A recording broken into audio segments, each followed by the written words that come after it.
Development Coordinator. We're excited to have everybody here with us today. We have a great presentation lined up, but before we get started, I have a few housekeeping rules I wanted to go over.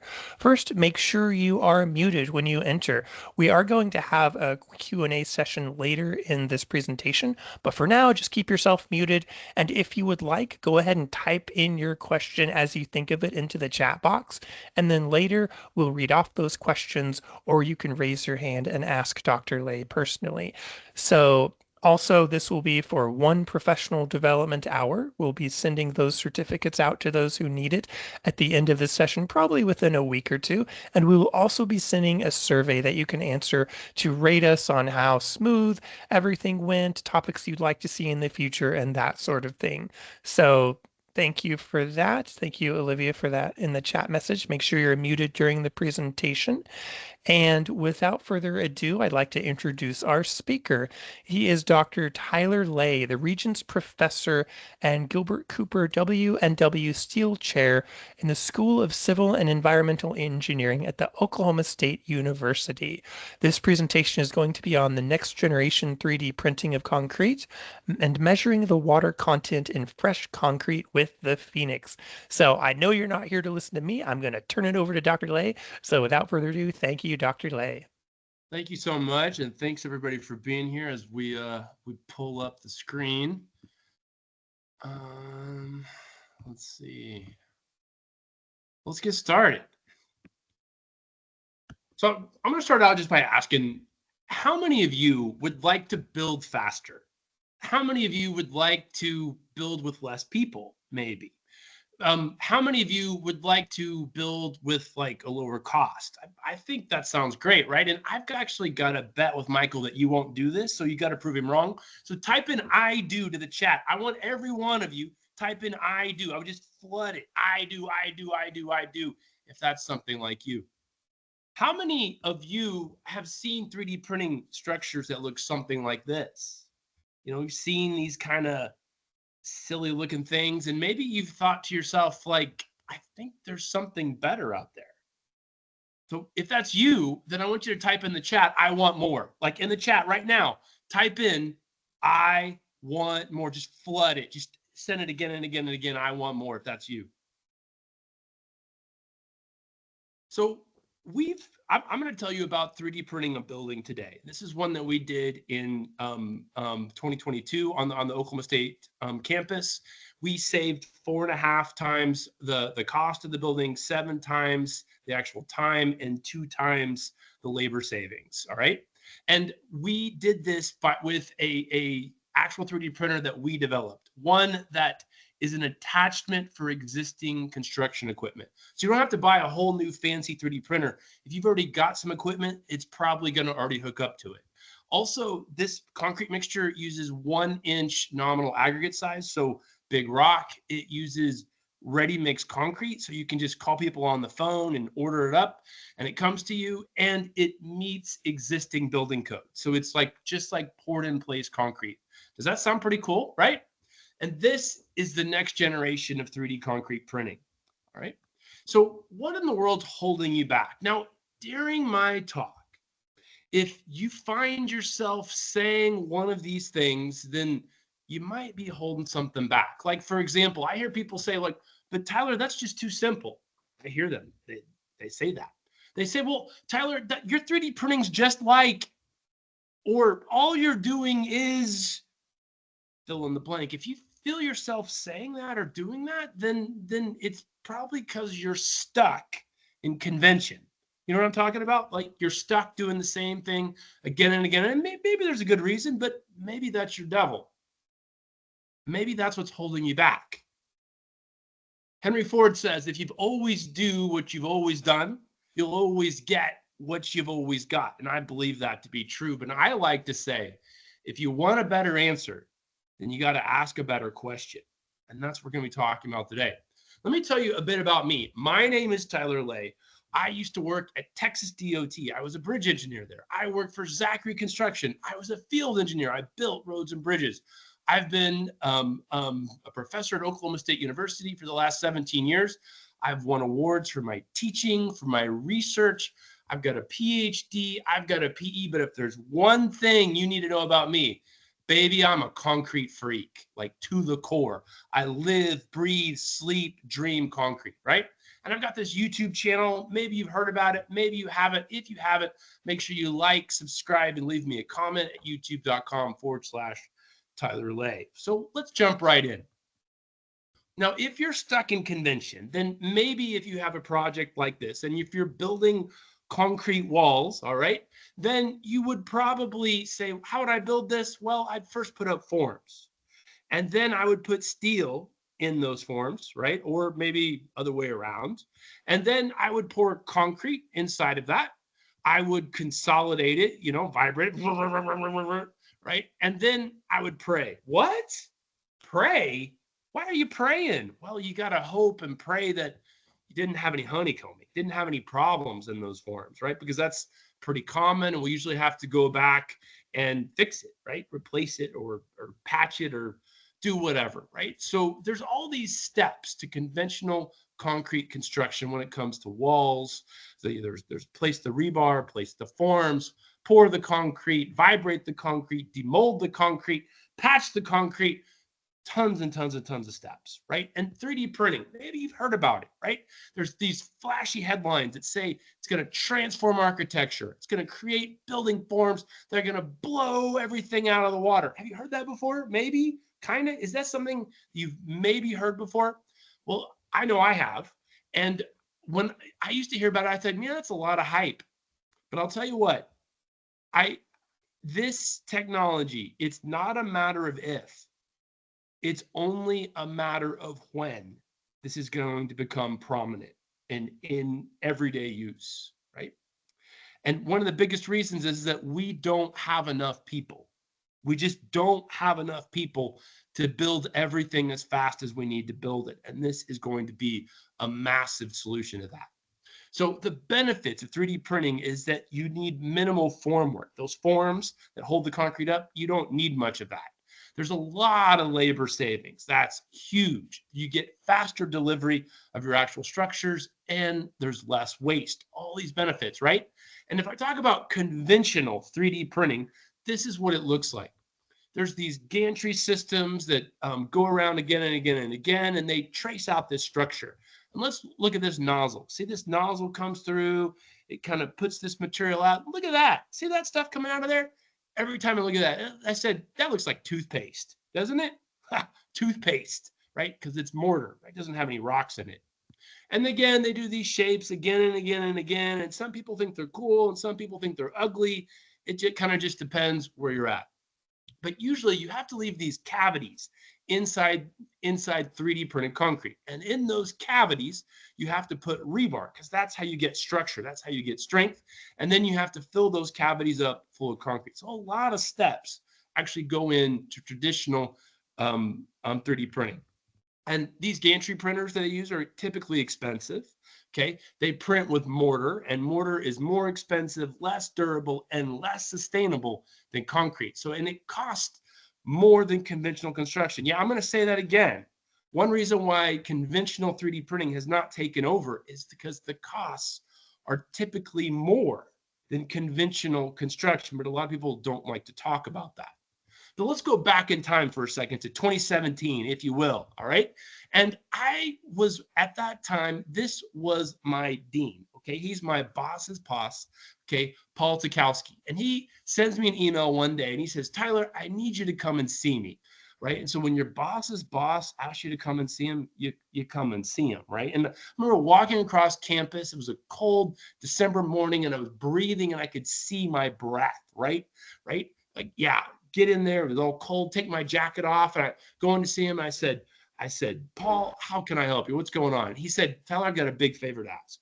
And I'm going to ask you to do something that you've never done before. And I'm like, what? Like, oh, I guess. Okay. I got kind of nervous. And he said, I need you to teach a new type of class.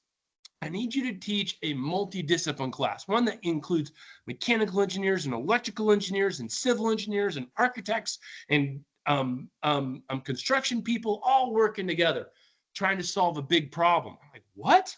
I've never taught people like that. I've never taught all those different disciplines before. He was like, well, you're going to. I was like, oh gosh. I was like, what am I going to teach him? He's like, I don't know. You got to figure it out. I said, well, I was kind of scared at first, but there was a part of me, a little part of me that got excited. I hope if you're here today, there's a little part of you that might get excited about some of the stuff that I'm going to talk about. Little part of you that might get excited about maybe there's a better way to do something out there that can make the world a little bit of a better place. That's where it got excited. I said, well, let's do 3D printing concrete. That was a long time ago. And we started to teach a class at Oklahoma State University. And the goal was to 3D print one-story economical homes. Because if you get a lot of people behind a big problem like the housing crisis, you can get people excited and focused. But it's way better than just for homes. You can do it for anything. Okay. But we taught this class for 6 semesters, 63 different students, 6 different disciplines: mechanical engineers, electrical, civil, architectural engineers, architects, industrial engineers, all working together on this 3D printing stuff. We built 4 different working 3D printers. Now, 3 of them didn't work very well, but baby, you only need one. And we had at least one that worked pretty awesome. We trial batched more than 100 different concrete mixtures. I think we're up to about 400 now. We developed low-cost mixtures for grout, and then we did it for concrete as well. We built stuff for the concrete, for the equipment. We designed architecture that was easy to 3D print. We talked about construction methods to make it easier to 3D print with. We did automation. We did all of this stuff. But baby, everything starts with the concrete. Because if you don't got the concrete, you got nothing.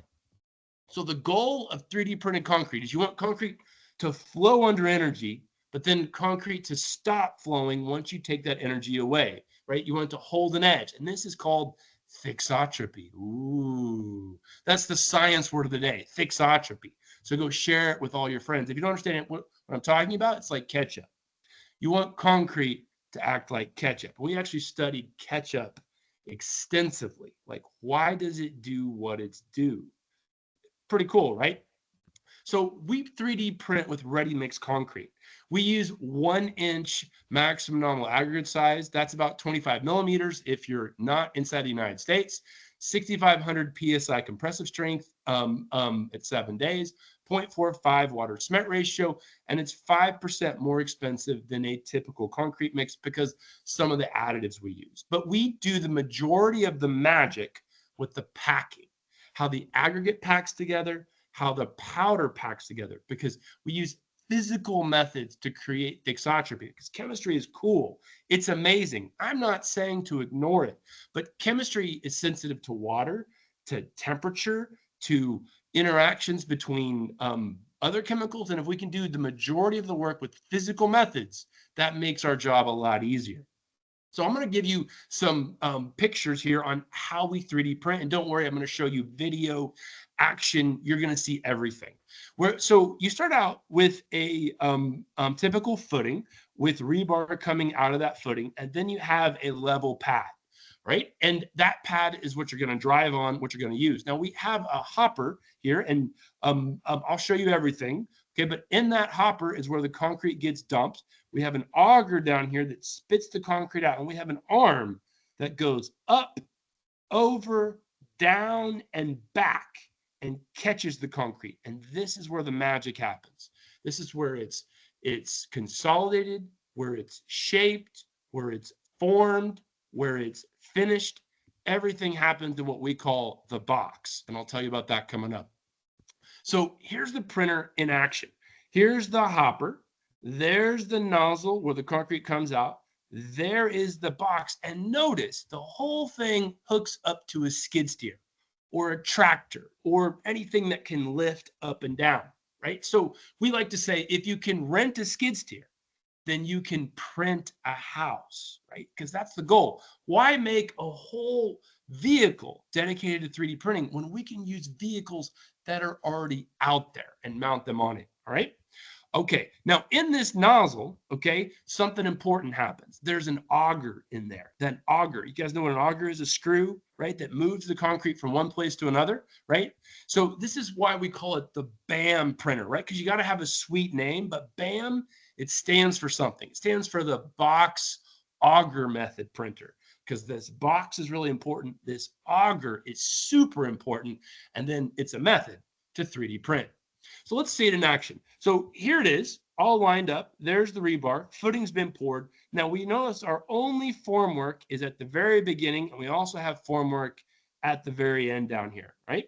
And there it's getting all lined up. It's getting all lined up, right? And let's look at this box, because this box is pretty important. Now this box, now first of all, we have an auger is here on the side. Most people 3D print from the top. Not us. We're a little strange. We print from the side, all right? Concrete's going to come in from the side. And this box can open and close. There's actually 6 hinges, 2 on the front, 4 on the top. So this box can open and close again and again and again. And we're going to print around the rebar, all right? So here it is. There's the auger. Concrete's going to come in from the side. Here's where it's all closed up. And let's keep an eye. Keep an eye. See it? Watch. See that? See how the concrete's coming out? As soon as the concrete starts to squish out of the top, drive forward. And as long as it's squishing out of the top, it's good. Let's watch that again. It's just so cool, right? Here we go. Here comes the concrete. Here comes the concrete. Squishes out of the top. That means your box is full. It's consolidated. You're getting finishing, and you keep driving ahead, right? Now, here's the same box from a different angle. So, but before we were looking from behind. Now we're going to look in front so we can see the front of the box. And look, see that concrete creeping out, creeping out, creeping out. That means you're good. As long as concrete's creeping out of the front of the box, that means you're getting good consolidation. That means you're getting good bond around the rebar, and that means you're getting good finishing. All right. Now, we just print again and again and again, layer upon layer upon layer. And it used to be our original mixes, we would have to wait about 30 to 45 minutes between layers, which isn't that big of a deal, because if you have a decent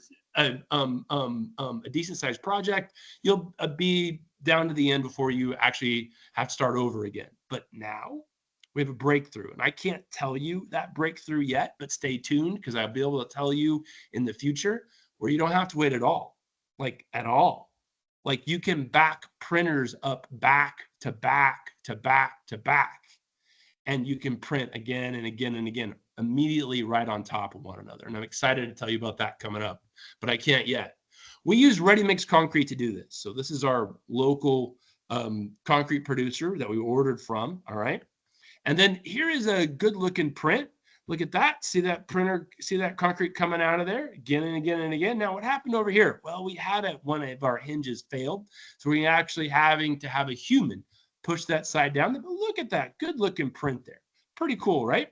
Now, this is not our best print, not our worst print, middle of the road print. And you see there's some voids there, but that's fresh concrete. So you can finish that right up. And you just keep printing, keep printing, keep printing, keep printing, right? And there's that building I was telling you about. Look at that, 2022. Pretty cool, right? Single sloped roof. Okay, it's occupied now. It's being used. Pretty awesome. Here's the inside. Okay, and you're welcome to come and visit whenever you want. Stillwater, Oklahoma, on our campus, right? And there's me, because you gotta take a selfie after you 3D print a building, right? I mean, come on, gotta take a selfie, right? But this building meets existing building codes for poured in place concrete. Most conventional 3D printing does not meet building codes, or they try to use some masonry building code stuff, okay? This meets ACI 318, like right now, or it meets the AASHTO building code right now, because it's poured in place concrete. 2024, we've made our mixes way better. Look at this. This mixture has never been touched. Okay, it came out of the machine that way. All right, looking pretty good. Here's the other side. Got a small stripe there that we can actually fix. Okay, but now this concrete is really cool. Here is me. Okay, and I'm carving into it. Now see, I kind of carve an inch there, right? You know, look at that. It's an inch. That's an 8-inch thick wall. So we print 8 inches wide and 8 inches tall. Okay, that's our typical printing, right? But we can print up to 16 inches high if the concrete's really, really good. So I've just carved in there about 2 inches, and the concrete didn't collapse. Like it didn't collapse at all. It's got that much cohesion to it, right? Now, watch this. So here's me actually punching a hole through the concrete. That's my trowel. Just like punched a hole through it, right? It didn't collapse. I'm like, that's my hand. Like it didn't collapse. That's how much cohesion this concrete's got, all right? And here's me patching it. There I just grabbed some concrete up, slapped it on the side, and then just like finished it up. It's crazy. Different kind of mud, right? So we think we could do something like this in the fresh concrete. Now, this is not 3D printed. This is not 3D printed, but we think we could carve this into the concrete after we print it, right? That's what we're aiming towards. Like, why not, right? Make it beautiful, make it aesthetic, make it look awesome, right? So we printed a 30-foot by 20-foot building with 8-foot high walls in 14 hours of equipment time. 14 hours with less than $2,000 in rented equipment and $4,500 in concrete. That's for the completed structural wall system, all in. We used 4 students, 2 students in high school, 2 students in college. They have no construction experience. This is not an experienced crew, okay? These are people that are learning, all right? The person that drove the skid steer had never driven a skid steer till the week before. This is not experienced people here doing this work, all right? But this building is a research equipment storage facility for 2 new environmental engineering faculty members. We're super pumped to make it for them. We greatly made our designs better. We filed 2 new patents based on this. But the coolest thing is we got real world costs. All right. So here are the costs that are costs. Now, we didn't use student labor costs. I used all of the time that it took for the student labor to build the structure. And I took out what I'm paying them and I put in what you would typically pay a typical construction worker in the United States.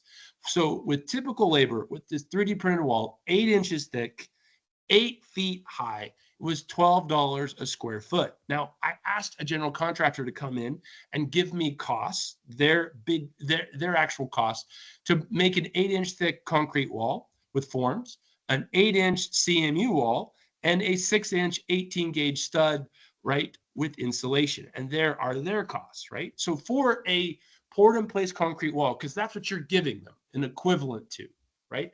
That is a 4.5 times reduction in cost. But even if you wanted to compare it to an actual CMU wall, that's 2 times reduction in cost, right? So there's pretty cool here, right? Pretty awesome.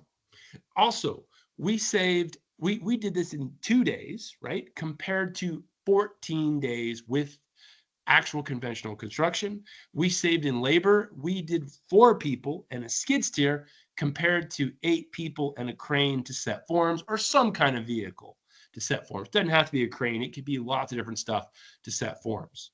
So conventionally, you would have poured this with rebar, then forms, then pour, then patched. With the BAM printer, you can do rebar, print, and finish. You don't have to patch because what you finish is your final surface, right? Pretty amazing, right? Pretty cool.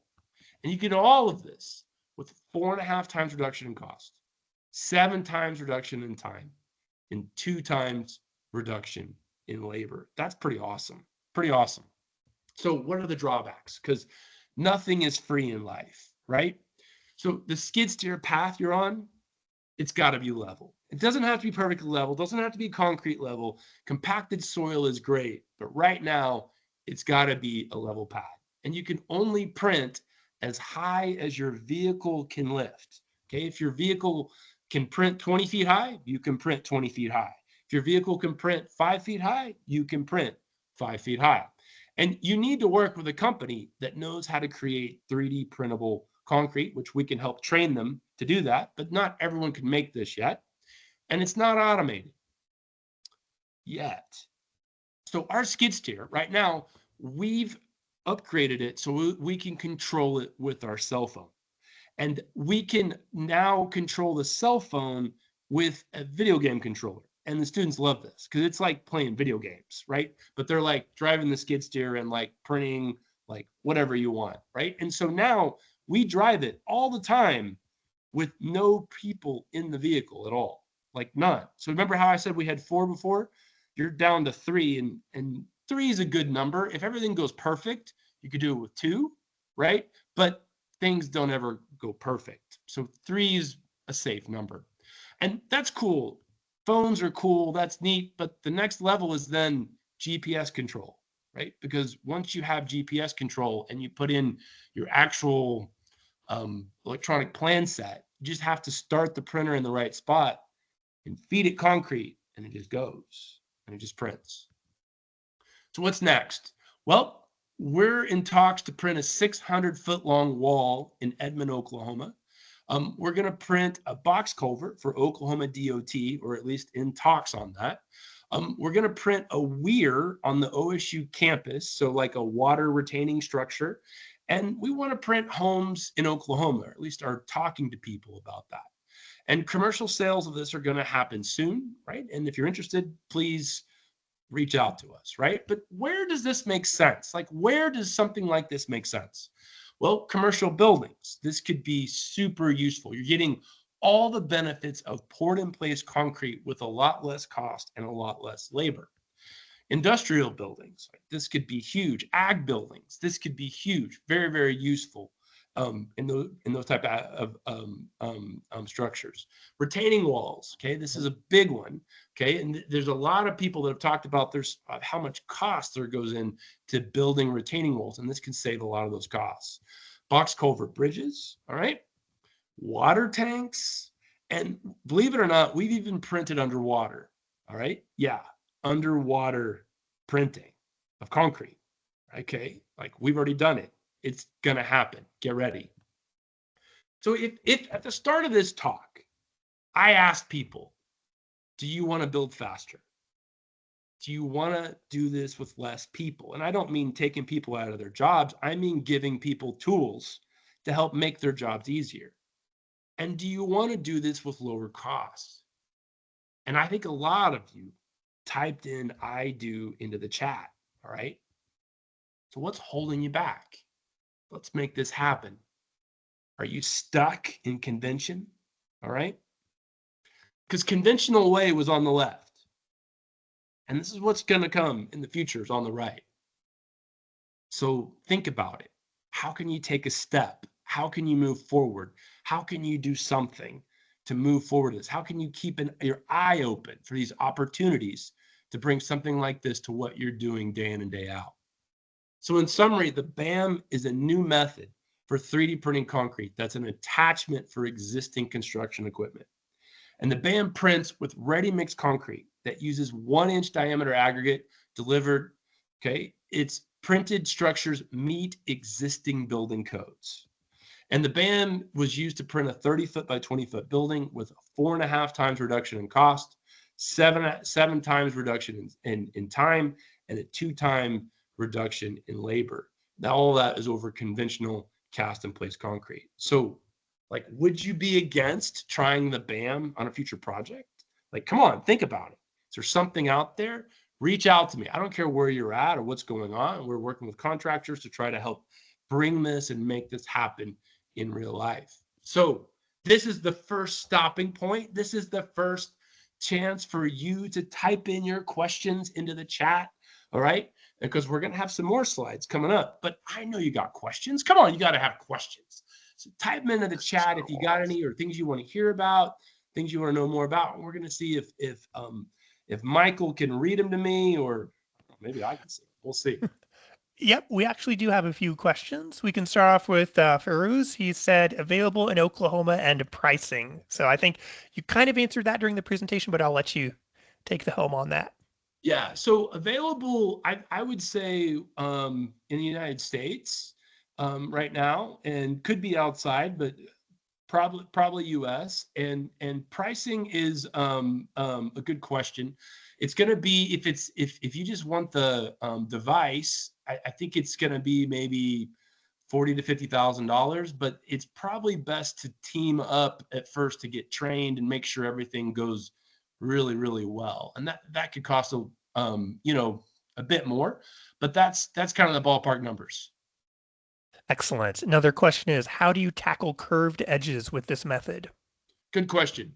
So once you get the automation, then curves become a whole lot easier. We've tried curves now, and they're doable, but you got to do a lot of handwork. As in, when you lay them right on top of one another, there's some fixing that you have to do. But once we get the GPS, once we get kind of the automation stuff improved, then that should go a lot faster and a lot easier. Great. Another question is, do you believe this method avoids the differential settlement issues seen with traditional 3D? Yeah, we haven't seen any so just a second. So your question was, is this printing technology going to have issues with actual differential settlement? So we have not seen differential settlement because we use concrete, because we use aggregates, quite a bit of aggregates in the mix. And so when your concrete has a internal skeleton to help hold it together, then you don't see that same settlement issue that you do with most mortars. Okay, great. We have about 5 more questions if we have time. We'll get through as Oh, many as brother, we keep can. them coming. That's what we're here for. If you got All right. more, pile them on. That's Next, we got a lot more to come, but pile on the questions. next question is, how do you cure? How do you cure? So there's two different ways to cure. One way is to use typical spray-on cure, and then there's another way that there's this crazy stuff that we worked on a long time ago called pulp cure. If you don't know what pulp cure is, you can go to my YouTube channel and actually type in pulp cure. And what it is it's recycled newspaper that you dunk in water, and you can spray it on the surface of like whatever you want, and you can make it stick to walls. It sticks great to 3D printing. And so you just spray it on, and you can actually get like a wet cure on your 3D printed wall. Hope that makes sense. Awesome. All right. Next question is, how do you handle door and window openings? So those are actually pretty easy. So when you build your rebar cage, you put up your door frame and your window frames, and then when you're printing and you come to those, you just stop printing and you move to the other side and you just keep printing. So it's actually pretty easy. It's actually, the more doors you have and the more windows you have, the better, because you don't have to print in those areas. And the questions keep on coming. I think we've had at least 4 more after we answered these Keep them previous going, ones. baby. So Keep this them is great. coming. All right. What about the interlayer behavior? Interlayer behavior. You're talking about, I think you're saying, but after you print one and then you print the other. So we do wet on wet.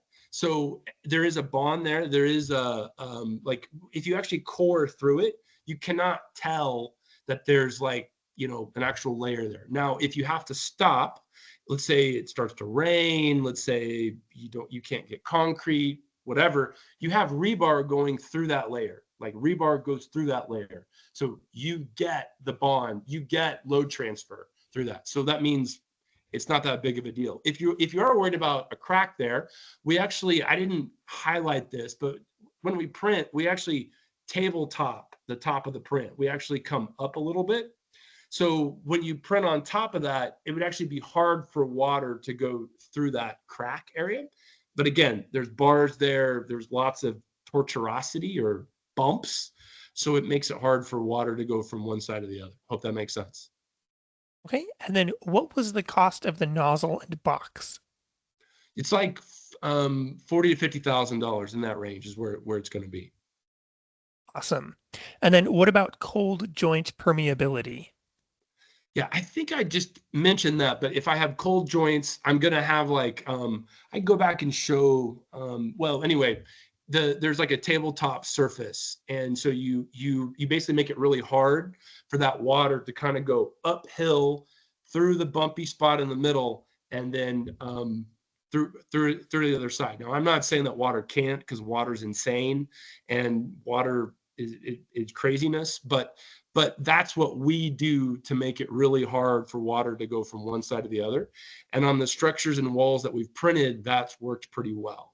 Now, if I go to like a water tank, then I would probably not want to have a seam in the very center, or I'd want to probably go to extra links to protect that seam and make sure that water wasn't forced through.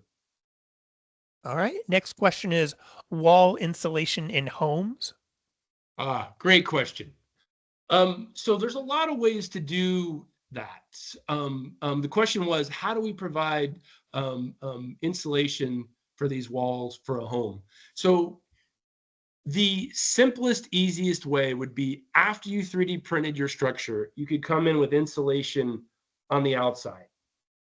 But that's an extra step, and that's more labor. One thing we're working on is actually making insulating concrete. So making concrete that takes longer to heat up and that will hold its heat longer as well, so that the concrete itself becomes a much, much better insulator. And people have said that this can't be done, but I think it can be done really inexpensively. Okay. And then what are the benefits of the BAM method over printing with the 4-axis robot arm? Okay, what are the benefits of printing with a BAM over a 4-axis robot arm? So robot arms are usually costly for the robot, and they typically right now only print with mortar. And the BAM uses existing construction equipment. And so there's probably already on job sites now equipment that could drive this and use this. And the BAM uses ready mix concrete, and it makes concrete. So it's more sustainable, it's lower cost, it cracks less, it meets existing building codes, it encapsulates the concrete around rebar, so you don't have to come back and put rebar and then pour in the cavities after the fact. So I'd say there's a lot of benefits to the BAM over a typical 4-axis printer. And then why do you need to use a 6,000 PSI mix? Oh, that's a great question. We don't. We don't do that on purpose. That just comes along for the ride. We don't try to make it super strong. It just has actually turned out that way. And we if durability wasn't a big deal, so if you didn't care that much about freeze thaw durability, or you didn't care about permeability being low, then we would definitely increase the water to cement ratio, and we would drop the strength a little bit and drop the cement out of the mix a little bit. But that's, if you want to make durable concrete, then sometimes the concrete turns into strong concrete. All right. The next question was, where is Stillwater? Olivia answered that saying it was in Oklahoma. Question after that, how do you deal with utility conduits? Are they installed prior to printing or installed exterior? Yeah, so we would install them prior to printing. So when you have the rebar cage, you would tie in the actual conduits to the cage and have like a breakout box. But the other thing you could do, as I showed, was, do you remember when once you print and I showed me like punching a hole through it? If you needed to, if in the actual fresh concrete, you could actually send something through if if you wanted to. I would prefer to preform it or pre-tie it, but that's an option. Okay, about 4 more questions to go. One is, the process seems in some ways more like slip forming than 3D printing. Is there a technical distinction that separates BAM from slip forming? Is there a technical distinction that's so people ask me this all the time, Tyler, this looks like you're slip forming. I was like, yeah, I love slip forming. I'm a big fan of slip forming, but I'm a big fan of making things work. I'm a big fan of making things practical, of making things that makes it easy for people to do. And so if that's slip forming, then I'd say that's slip forming. But I call it 3D printing because slip forming is usually like you just do one line. And I'm doing multiple lines on top of one another. And that's not usually done in slip forming, not usually done, especially not horizontal slip forming. And so, you call it whatever you want to call it. I call it 3D printing because I think that means something to people. All right. Can you attach to a concrete pump? Yeah, not a problem. We've used a concrete pump. People have talked about wanting to attach the BAM to the end of the concrete pump, like on the end of the arm of the pump. And I think that's doable, but you'd have to have a lot of control over that arm. That arm would have to be pretty stiff. And but I think that's all doable. I think it's also doable to put it on the end of a crane.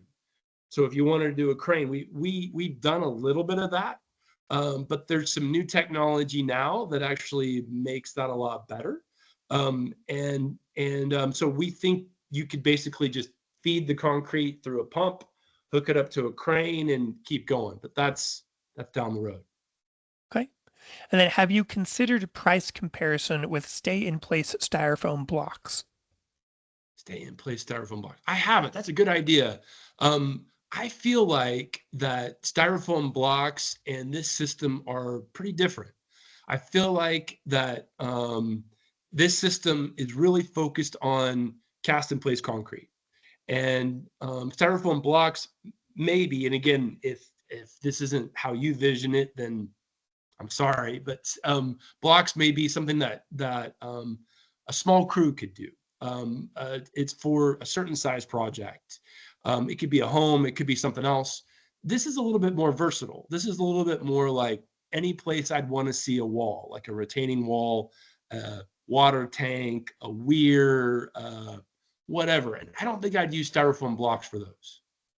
Right.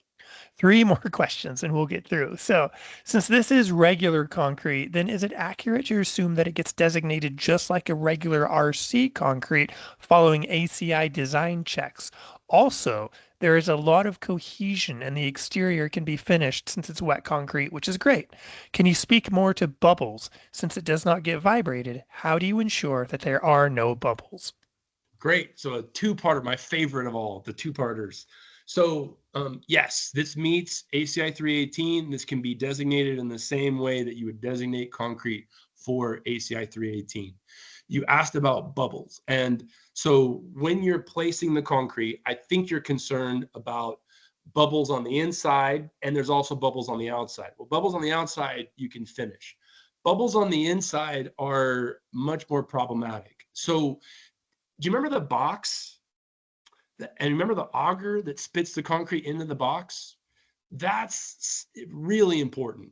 That auger is spitting, and that box is holding that back. And that is what's causing like a squish or a squeeze to hold the concrete in place, to create a certain density of concrete. And the only way to make that concrete denser and denser and denser is to squeeze air out. So that's kind of what you're doing in the box. I hope that made sense. If it didn't, maybe another way to say it is that auger keeps pushing until you push all the air out, or the majority of the air out. And as long as that box is consolidating, is closed, then things are good. So yeah, that's the short answer. Okay, great. Next is how about the foundations? Foundation. So right now we just focused on pouring the footing with the bar coming out. But there's ways to use the BAM to make foundations, but we'd have to see your foundation and see if it made sense or didn't make sense. But yeah. Okay, great. Uh, do you vibrate the form? No vibration at all. All right, awesome. That is it for questions for now. And I thank everyone for their questions. Feel So free to let's keep move typing on to in the next as we topic. move on. Yes. Thank you, Michael. Let's keep going. Oh, thanks everybody for staying with me. This has been so much fun. Here we go. All right. Let's talk about the Phoenix now. I'm going to ask you a question. So let's wake up. I know you've been listening to other people ask questions now. Let's wake back up. How do we currently test our concrete? I mean, seriously, how do we know that we have great concrete? And I'd say there's three ways: slump, strength, and air. Now, some people may say temperature, and that's true. That's good too. But it's pretty much slump, strength, and air. Have you ever thought about when these tests were actually from? Well, slump was developed in 1918 by Duff Abrams. Strength, first publications on strength were 1836. And air content in concrete was developed in 1949. That's insane. That's insane. Do we think that these three things truly encompass everything that we want to know about fresh concrete? I don't think so. I think we can do better. I think we can add more information to this. And I'm going to talk about strength a lot today because our industry is obsessed with strength. And I want to ask you, do you think that's right? I mean, I think we have a problem, but I want to know what you think coming up. But how would you benefit from measuring water in your fresh concrete? Well, I think you can make much more consistent concrete. That means from concrete truck to concrete truck, you can make it more consistent. And there's probably people out there that says, doesn't it come consistent? Like when I order it with a 4-inch slump, doesn't it always show up at a 4-inch slump? Well, they try, but it doesn't, because there's lots of reasons that we can talk about at another time. But if I can measure the water, I can make my concrete much more consistent. We can place much of the less emphasis on strength. We are way too obsessed with strength right now. And we can stop rejecting concrete for slump. I hope in your specifications right now, you do not reject concrete for slump. You might say, well, I have to, because there's no other way to know how much water's in my concrete. Oh, I got a new way for you today. Because I think we should stop rejecting concrete for slump. And everyone would know we're getting a good product before the concrete is placed. Because if you know the water's right, and you know the air is right, I'm feeling pretty good about my concrete. And it's best to measure what you care about. And I'd say the water is something really, really important for the long-term performance and strength of your concrete. And this test I'm going to talk about is called the Phoenix because it's about fire, right? And this test is really, really simple. You have to have a batch ticket, and you have to have aggregate properties. So you need to know the absorption, you need to know the specific gravity of the aggregate. But I'll tell you what, you can't even make concrete if you don't know those two things, or you shouldn't be making concrete if you don't know those two things. So that's pretty much known. You make and weigh a 6-inch by 3 3/4 inch cylinder, okay? You're going to dump that cylinder into a pan and you're going to weigh it. You're going to start the test. You're going to come back after 15 minutes and you're going to weigh the pan again. And that's it. Pretty simple. Let's see it in pictures. Got to have the batch ticket. Got to have some kind of batching information. Need to know some information about the aggregates. There's your cylinder sitting on the scale. There it is, dumped in the pan. Then you have this awesome kiln where you put it in. It's at 1,500 degrees Fahrenheit. Like concrete becomes flame broiled, right? And then you take dry concrete out. You cook all the water out of the concrete.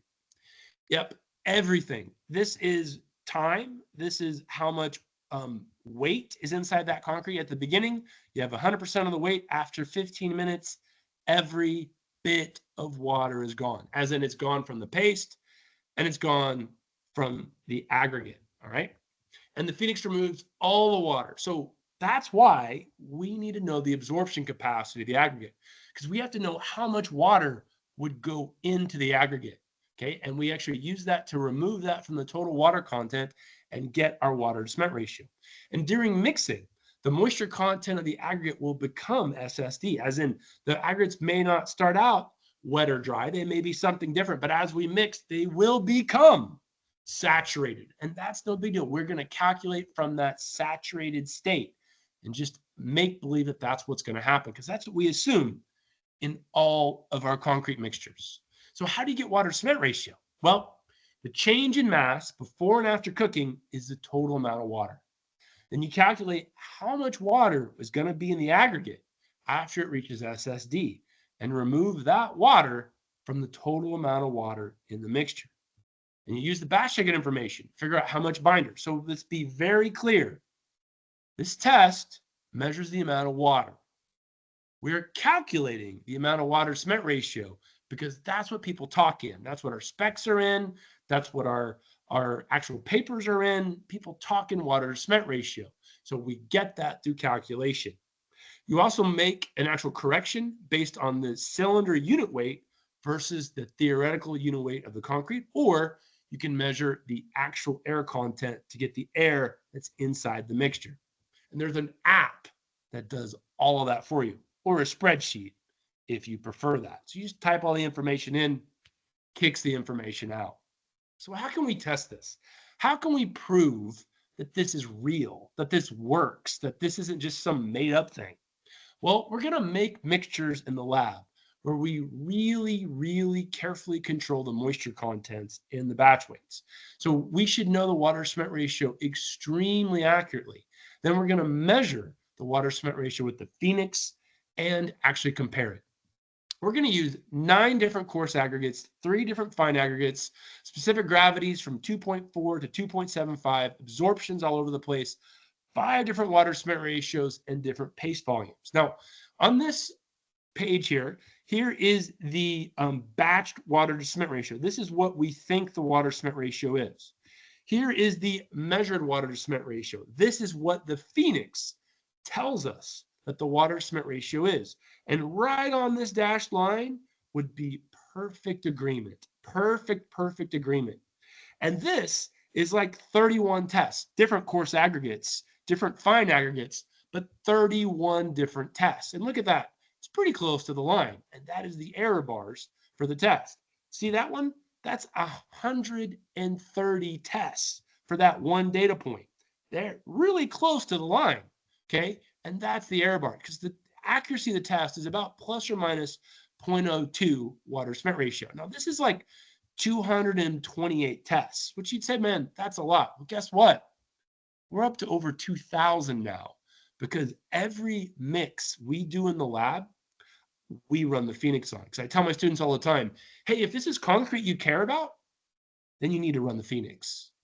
And that's how I think we all should be. The coefficient variation, or the variation of the test method, is 3%. 3%. That's like the same variation that you get from break-in cylinders. So this test is just as accurate as breaking cylinders. So we use the Phoenix test, okay, to actually go in the field and measure the moisture content of the coarse aggregate and the fine aggregate. And we did that in 5 minutes. So we can use the same Phoenix to measure the moisture content of our aggregates in 5 minutes. Pretty cool. And we actually use the camera to check how much water was inside trucks. You would say, what? Water in trucks? Shouldn't they be empty? Yeah, they're supposed to be, but sometimes a little bit of water gets in the truck. So we went in the field. We used the Phoenix to moisture correct the aggregates, figure out how much water's in the aggregates. We used a GoPro camera on the longest selfie stick that you can buy on the internet to look inside the trucks and see how much water was in it and use empty trucks or almost empty trucks. And then we went and we ran the Phoenix in the field like this. So don't ever tell me you can't do this in the field. We do it in the field and other people do it in the field all the time. Okay. There's the Phoenix generator scale in the field. And here's how cool the data is. Here again is the batch water cement ratio. This is at a ready mix plant. Here is the measured water cement ratio. Here is perfect agreement along this line. And look at all those data points. What we did is we took a concrete truck. We said, don't tell us the water cement ratio. We don't want to know. All right. And we would measure it. And then we would say, add enough water to that truck to increase the water cement ratio by 0.04. And then we would measure it again. And then we would take another sample. Then they would add more water and we would measure it again. And we would measure it again. So we took 8 trucks and turned it into 32 tests. And again, there is plus or minus 0.02. These are repeat measurements. So we had 2 Phoenixes out there running. So extremely reproducible test. 88% of our data was within 0.01 water cement ratio. And look at our coefficient variation, 3%. Same thing we got in the lab, we got in the field. Pretty cool. So the Phoenix can consistently measure the water cement ratio within 0.01 accuracy in 15 minutes with fresh concrete in the field. And Phoenix can measure the moisture content of an aggregate in about 5 minutes, which is really great if you need to do moisture corrections extremely fast. And what's the future? Well, why in the world are we waiting weeks to know if there's a problem with our concrete? I know if you've been on a job, you've had this happen to you where everything's going great, but then all of a sudden the brakes are low.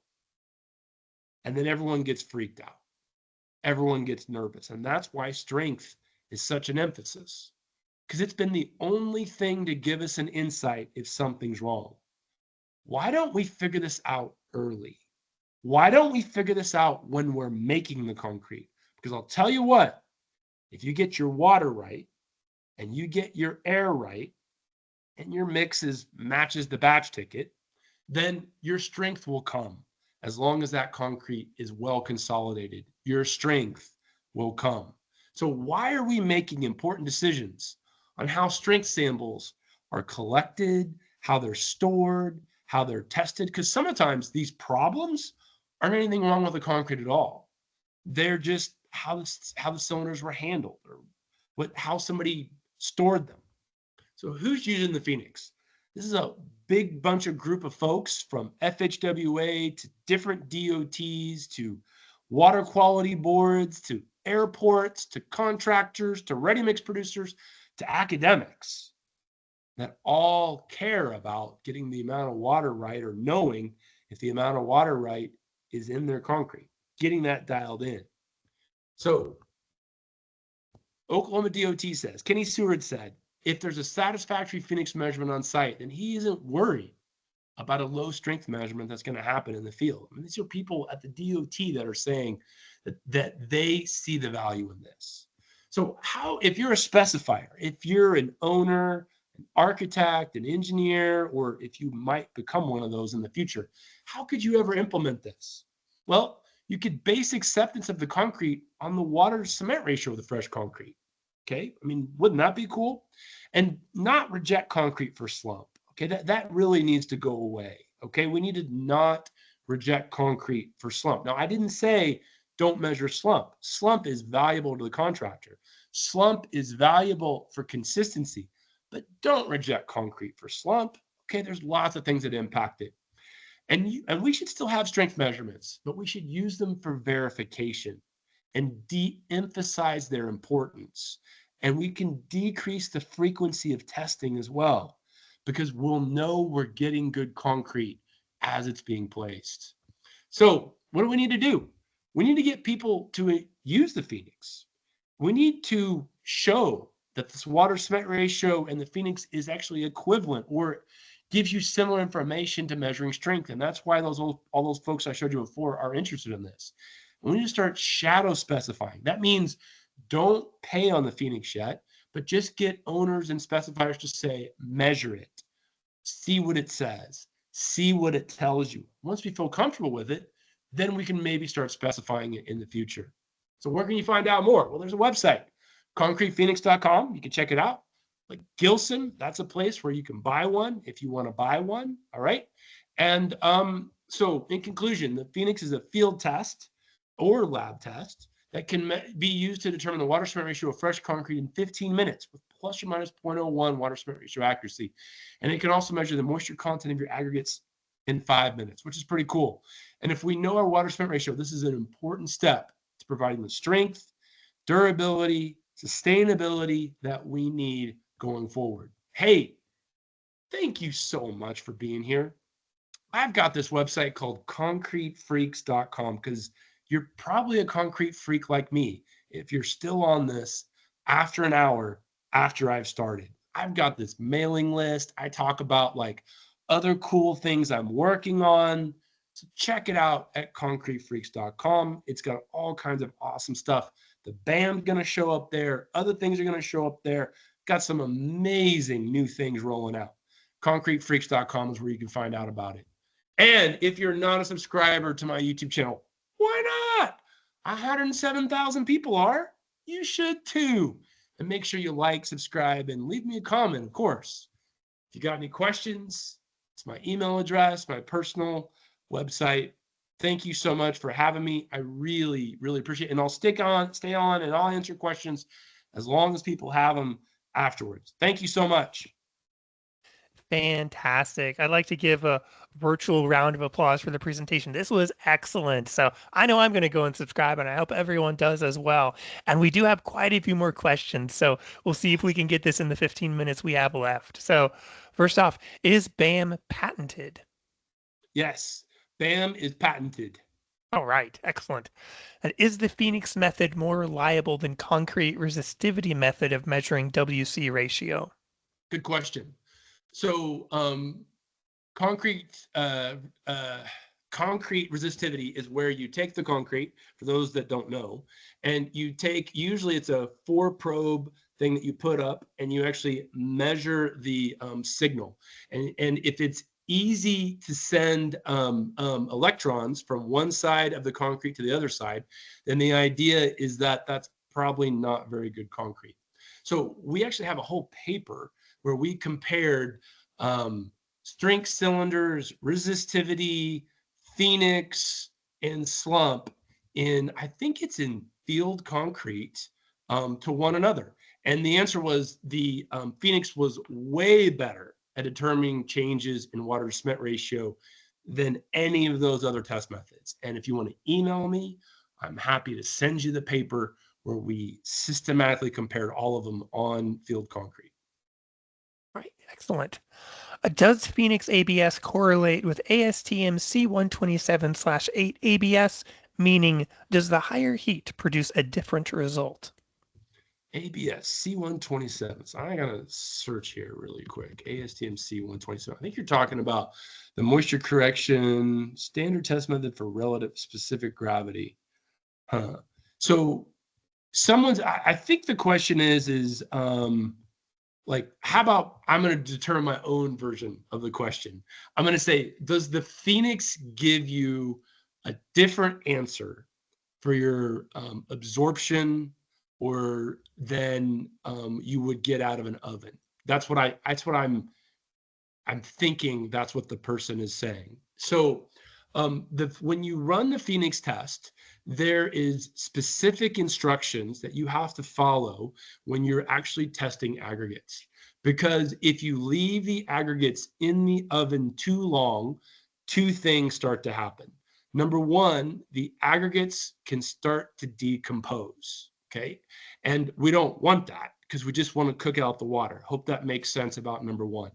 And number two, the Phoenix is hotter than a typical lab oven or a cooker or a boiler that most people would usually use to measure the absorption of aggregate. And so because of that, then more water from smaller pores will evaporate, will cook out. So if you didn't understand anything I just said, if you follow the instructions that go along with the Phoenix, to measure the moisture content of the aggregates, you will match. If you don't follow the instructions, you won't match. So follow the instructions. All right, always good advice. Next question, why 1500 and why 5 minutes?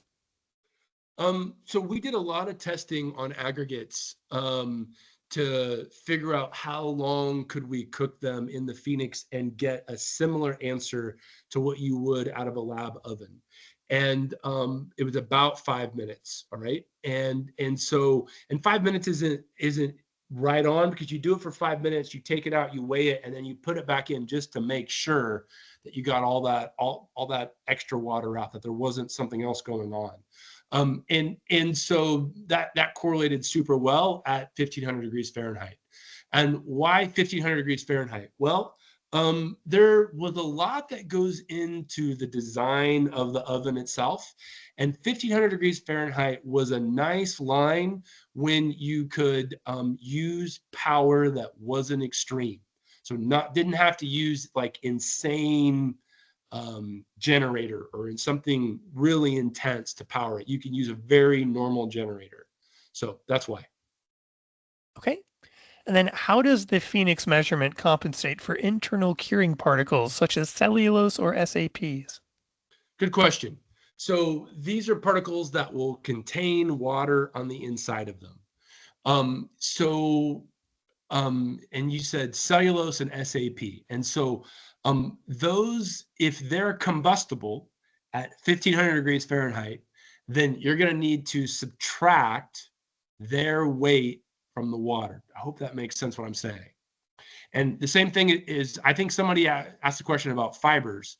If you were going to use a large enough dosage of plastic fibers that are going and they will combust, then you need to subtract that from your amount of water that you're cooking out. Most of the time with fibers, there's not a large enough amount to make any difference. With SAP and cellulose, I don't know the answer because I haven't done tests, but I would suspect there could be an issue if they are combusted during the test. You just have to subtract them out though. So shouldn't be that hard. Great. Next one, more of a comment than a question. Super interesting topic and superbly presented. Thank you. So, Oh, thank you. That's so kind. yeah. Next is addition to the earlier question, C128-5.5, quote, the values obtained for absorption by other test methods will be different than the values obtained by the prescribed 24-H soak, as will the relative density specific gravity SST. So hopefully that clarifies the previous question.